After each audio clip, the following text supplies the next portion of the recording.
Napoleon's campaigns too will be a grand strategy games with most of the usual elements of these kind of games. That is, first you will have a huge map of the theater of operations. This is mostly Europe, but we also added some overseas areas to give more depth in the game and possibilities of different strategies. So, big map, lot of regions, over 3,000 regions. Originally, the game was designed a few years ago by the studio as a set of different campaigns, each of them covering 1 year of the wars of Napoleon between 1805 and 1815. But something was missing in this product was that we didn't have a grand campaign, that is the possibility to play from the start in 1805 till the end, either victory or defeat of France. And so the purpose of Napoleon's campaign number 2 is to have the player enjoying the possibility to recreate this whole decade of warfare. Basically, we decided that we would be needed 2 kinds of resources, which is money and troops, or conscripts, recruits. And so globally, the map and the different territories you will be controlling will be giving you these kind of things.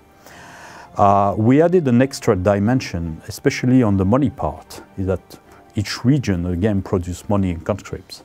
But in addition, we added ports, which produce economic resources in terms of money.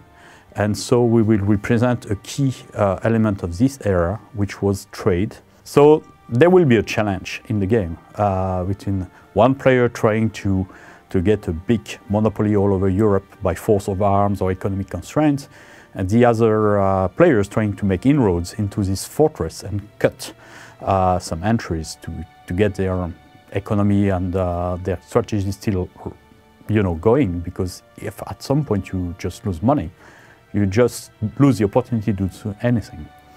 The idea we have in the design, which is kind of original, is that France can be kind of defeated, that it remains in the same borders like she starts with, but victory of the French will be victory of the Napoleonic family. If you manage to be still the emperor of France at the end of the game, or even better, like having some of your brothers and family on other countries as kings and different rulers, then you win, whatever happens. I mean, even if your country is half of the size of the beginning, because it means you have achieved victory in terms of legitimacy. Another very important factor, which is something every fan of Napoleon loves, is that the game shows over 1,200 different uniforms for the different armies of the time. So you can see a brigade of British riflemen will be totally different from German hussars or Russian Cossacks. Each has its own uniform, and even the uniforms will change over time. What they were wearing in 1805 was different from 1815. We also have, for example, regarding leaders, and the database of leaders is almost 2,000 characters. Nearly all of them, not all exactly, because we couldn't find source for everything, but most of them have their historical portraits. So we recreated them from historical paintings that you can see in big museums like the Louvre or Hermitage in St. Petersburg. And these portraits are in the game, so when you play with one of your generals, you see his face. And a lot of them start as a very low brigade general. And you will be in charge of choosing this general, putting them in command of starting small brigades or divisions.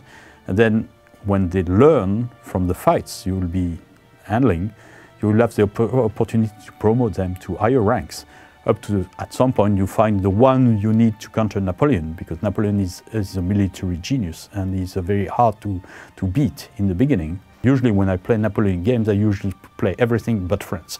I like the challenge to be the underdogs initially. Okay, let's fight the big blue monster. I love this period where every single soldier looked different. They had these blue, red, brass, green, shiny uniforms. So you have this kind of Christmas tree aspect, which is kind of fun.